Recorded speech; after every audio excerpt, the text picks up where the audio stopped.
અમેરિકાના ફ્લોરિડા રાજ્યમાંથી ત્યાં વસતા લાખો ગરવા ગુજરાતીઓ અને ભારતીય સમાજને હચમચાવી મૂકનારા અને ટૂંકી સફળતામાં પોતાના જ લોકોનું નાક કાપતા આપણા જ લોકો ન શરમાતા હોય તેવી ઘટના સામે આવી છે।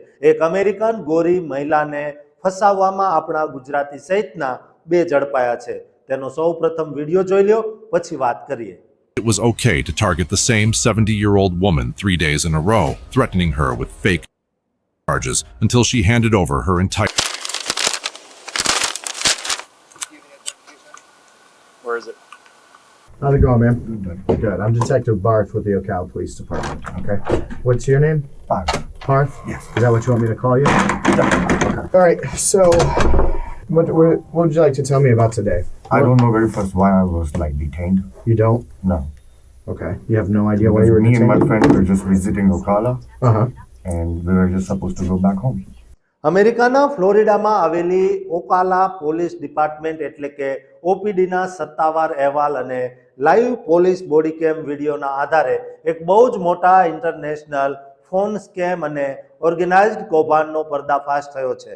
આ અબજો રૂપિયાની છેતરપિંડીના આરોપમાં પોલીસે ઘટના સ્થળેથી બે ભારતીય મૂળના યુવકો જેમના નામ પાર્થ પટેલ અને જીરામ છે તેની સત્તાવાર રીતે ધરપકડ કરી છે। આ બંને આરોપીઓ હાલમાં જેલની કસ્ટડીમાં બંધ છે।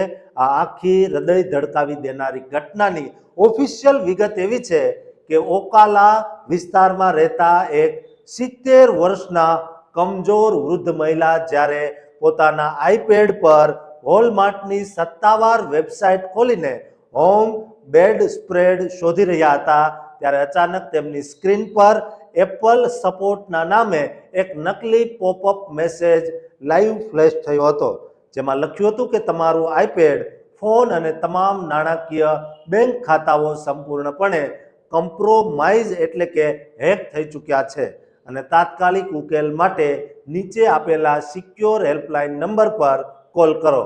ગભરાઈ ગયેલા વૃદ્ધાએ જ્યારે તે નંબર પર ફોન કર્યો ત્યારે સામે છેડે બ્લેક ડોસન નામના ખોટા અને ઓફિશિયલ નામ સાથે શાતીર સ્કેમરોએ વાતચીત શરૂ કરી દીધી।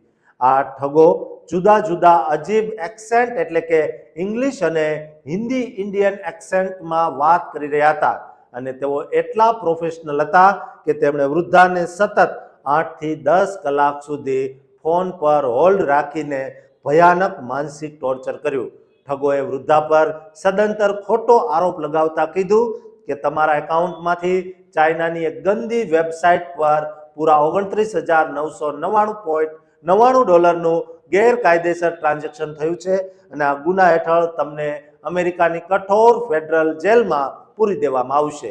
આ ભયાનક કાનૂની જેલ અને બદનામીના ડરથી ધ્રુજી ગયેલા વૃદ્ધાને ઠગોએ વિશ્વાસમાં લીધા અને કીધું જો તમારે આ કેસમાંથી બચવું હોય તો તાત્કાલિક વેલ્સ ફાર્ગો બેંકમાં જઈને $30,000 રોકડી કેશ રકમ ઉપાડી લો અને કાયદાકીય પ્રોસેસ કેન્સલ કરવા માટે આ પૈસાને શેવરોન ગેસ સ્ટેશન પર આવેલા બિટકોઇન મશીનમાં જઈને ટ્રાન્સફર કરી દો। વૃદ્ધાએ પોતાના હોશ ગુમાવીને તે આખી $30,000 કેશ રકમ બિટકોઇનમાં ટ્રાન્સફર કરી દીધી। સ્કેમરોનો લોભ અહીં જ ન ટક્યો અને બીજા દિવસે તેમણે ફરીથી ડિપાર્ટમેન્ટ ઓફ ટ્રેઝરી અને FCCના નકલી અધિકારીઓ બનીને વૃદ્ધાને ફોન કર્યા અને ફેક ચાર્જીસની ધમકી આપીને ફરીથી મોટી રકમ પડાવી લીધી। આમ સળંગ 2 દિવસની અંદર આ માસૂમ સિનિયર સિટીઝન મહિલા પાસેથી પૂરા $80,000 એટલે કે આશરે 66 લાખ રૂપિયાથી વધુની રોકડી રકમ કુરિયર અને બિટકોઇન દ્વારા લૂંટી લેવામાં આવી। આ લૂંટ દરમિયાન જ્યારે ગાડીમાં એક અજ્ઞાત માણસ પૈસા લેવા આવ્યો ત્યારે વૃદ્ધાએ ચાલાકી વાપરીને તેની ફોક્સવેગન કારની ફ્લોરિડા સ્ટેટની સત્તાવાર લાયસન્સ પ્લેટનો નંબર નોટ કરી લીધો અને તેની માતાના કહેવાથી તાત્કાલિક ઓકાલા પોલીસ સ્ટેશનમાં જઈને ડિટેક્ટિવ બાર સમક્ષ આખી આપવીતી લાઈવ રજૂ કરી દીધી। ત્યારબાદ પોલીસે સ્કેમરોને રંગે હાથ પકડવા માટે ત્રીજા દિવસે એક બહુ મોટું છટકું ગોઠવું એટલે કે કાનૂની ટ્રેપ ગોઠવી દીધી હતી, જેમાં પોલીસના કહેવાથી વૃદ્ધાએ સ્કેમરને વધુ $50,000 આપવાની તૈયારી બતાવી અને જેવો આરોપી પાર્થ ઓકાલાના એક અવાવરું અને ડેડ એન્ડ રોડ પર આવેલા મકાન પર તે $50,000 હોક્સ કેશબેક લેવા માટે ગાડી લઈને પહોંચ્યો કે તુરંત જ ચારેય બાજુથી હથિયારધારી પોલીસની 5-6 ગાડીઓએ આવીને તેને લાઈવ ડિટેન એટલે કે અટકાયતમાં લઈ લીધો હતો. પોલીસ સ્ટેશનની અંદર ડિટેક્ટિવ બાર દ્વારા જ્યારે આરોપી પાર્થની કડક પૂછપરછ શરૂ કરાઈ ત્યારે તેણે શરૂઆતમાં પોલીસ સમક્ષ બહુ જ મોટા જૂઠાણા બોલતા કીધું કે હું તો સાવ નિર્દોષ છું અને હું માત્ર મારા મિત્ર સાથે ઓકાલામાં ફરવા માટે આવ્યો હતો.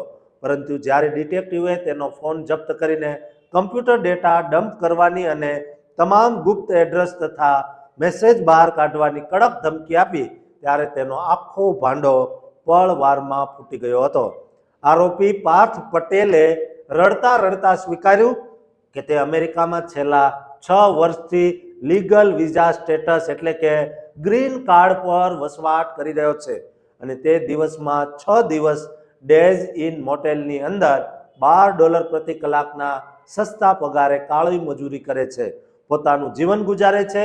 તેણે કબૂલાત કરી કે ભારતની અંદર બેઠેલા તેના એક કોમન ફ્રેન્ડે વોટ્સએપ કોલ દ્વારા તેને આ ફ્લોરિડાનું એડ્રેસ આપ્યું હતું અને વોટ્સએપ પર ઓવેન નામના એક અજ્ઞાત મુખ્ય સ્કેમરના કહેવાથી તે અહીં માત્ર એક પેકેજ કલેક્ટ કરવા માટે જ આવ્યો હતો અને તેને બિલકુલ ખબર નહોતી કે આ સ્કેમ અને ચોરીના પૈસા છે. તેણે પોલીસ સમક્ષ કર કરીને રડતા રડતા કીધું, sir please try to gate me out of from this, એટલે કે મને પ્લીઝ આ મુશ્કેલીમાંથી બહાર કાઢો કારણ કે હું મારી જિંદગી બરબાદ કરવા નથી માંગતો. પરંતુ પોલીસે તેની એક પણ દલીલ સાંભળી નહીં કારણ કે અજ્ઞાનતા એ કાયદાથી ઉપર નથી.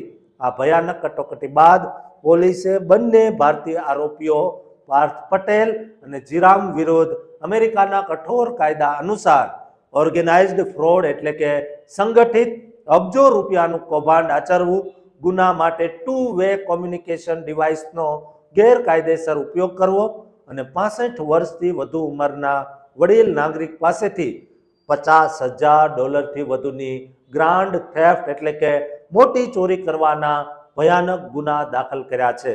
આ તમામ ગુનાઓ અમેરિકામાં 20 વર્ષથી વધુની સખત જેલની સજા અપાવનારી ફેલોની કેટેગરીમાં આવે છે અને વિઝા હોલ્ડર હોવાના કારણે સજા પૂરી થયા પછી તેને કાયમ માટે અમેરિકામાંથી દેશ નિકાલ એટલે કે ડિપોર્ટેશન કરવામાં આવશે. આ ક્લાસિક ફોન સ્કેમની ખબર બહાર આવતા જ આખા અમેરિકામાં વસતા ગુજરાતીઓમાં મોટો હોબાળો મચી ગયો છે કારણ કે આનાથી આપણા પ્રામાણિક સમાજની બદનામી થાય છે. દોસ્તો, મોટા ભાગે આવા કૌભાંડમાં આપણા જ લોકો કેમ પકડાય છે?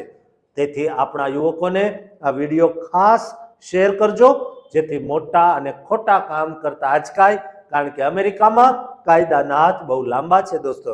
જેથી આવું કરતા પહેલા 100 વાર વિચારજો અને વિચારજો કે ભારતમાં અને ગુજરાતમાં તમારા માતા પિતા અને પરિવારને કેટલું સહન કરવું પડશે.